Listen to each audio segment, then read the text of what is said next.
នេះជាទីតាំងដីវាលមួយកន្លែងដែលស្ថិតនៅតំបន់កំពូលទីនេះមានទំហំធំមែនទែនយើងមើលពីក្បាលដីម្ខាងទៅក្បាលដីម្ខាងទៀតដាច់កន្ទុយភ្នែកតែម្ដងទីតាំងចំណុចនេះគឺជាទីតាំងមួយដែលល្អស្ថិតនៅជាប់ជាមួយនឹងផ្លូវជាតិលេខ4ហើយក៏ជាប់ជាមួយនឹងខ្លោងទ្វារវត្តស្ងួនពេជ្រពិសេសនោះគឺនៅក្នុងតំបន់ប្រជុំជន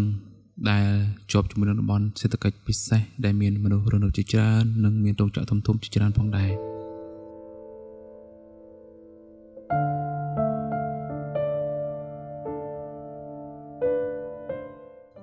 ខ្ញុំសង្កត់ឃើញថាទីតាំងដីមួយនេះតែងតែមានកម្មវិធីប្រគំតន្ត្រីកម្មវិធី concert នានាកម្មវិធីប្រដាល់កម្មវិធីតាំងពិព័រណ៍ផលិតផលផ្សេងៗជាច្រើនបានរៀបចំនៅទីនេះជាច្រើនហោហើយជាប់គ្នារហូតអស់ពីមួយចូលមួយអស់ពីមួយចូលមួយទៀតព្រោះថាទីតាំងនេះធំទូលាយងាយស្រួលនៅក្នុងការរៀបចំទាំងចំណតឡានចំណតម៉ូតូការរៀបចំស្តង់លក់ដូរក៏ធំទូលាយជាក់ស្ដែងថ្ងៃដែលខ្ញុំកំពុងទៅថតនេះឃើញមានខាងក្រុមហ៊ុន Gensberg ក៏បានរៀបចំកម្មវិធីប្រកួតព្រមយករង្វាន់ឡានខ្លាញ់គោមួយគ្រឿងផងដែរ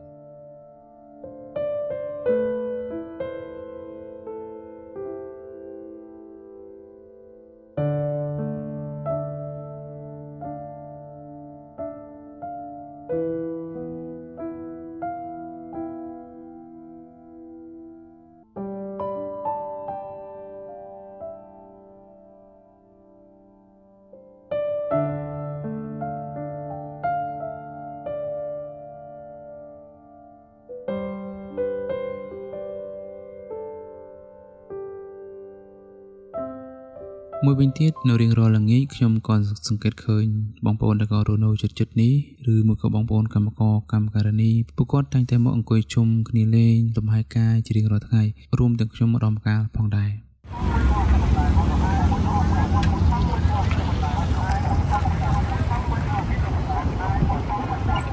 រីឯនៅខាងមុខវិញជាប់នៅផ្លូវជាតិលេខ4ចាប់ពីម៉ោង3រសៀលទៅបងប្អូនអាជីវករជាច្រើននេះគាត់បានមកលក់ដូរនៅទីនេះជាងមើលទៅហាក់បីដូចជាផ្សាររាត្រីអញ្ចឹងដែរមានគ្រប់សពតែម្ដងដូចជាត្រីសាច់បន្លែស្បែកជើងសម្លៀកបំពាក់កាហ្វេគុយទាវបាយឆាមីឆាជាដើម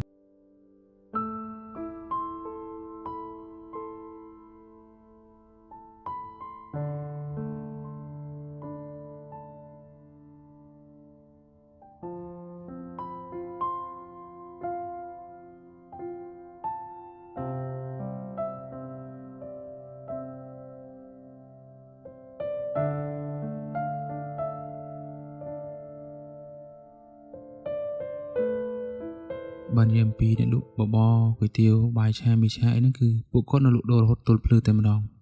ជាបន្តសូមបងប្អូនទាំងគ្នារីករាយទស្សនាកម្សាន្តជាមួយនឹងទស្សនវិជ្ជានៃបរិវេណដែលពេលនេះខ្ញុំនឹងបង្ហាញជូននៅក្នុងវីដេអូ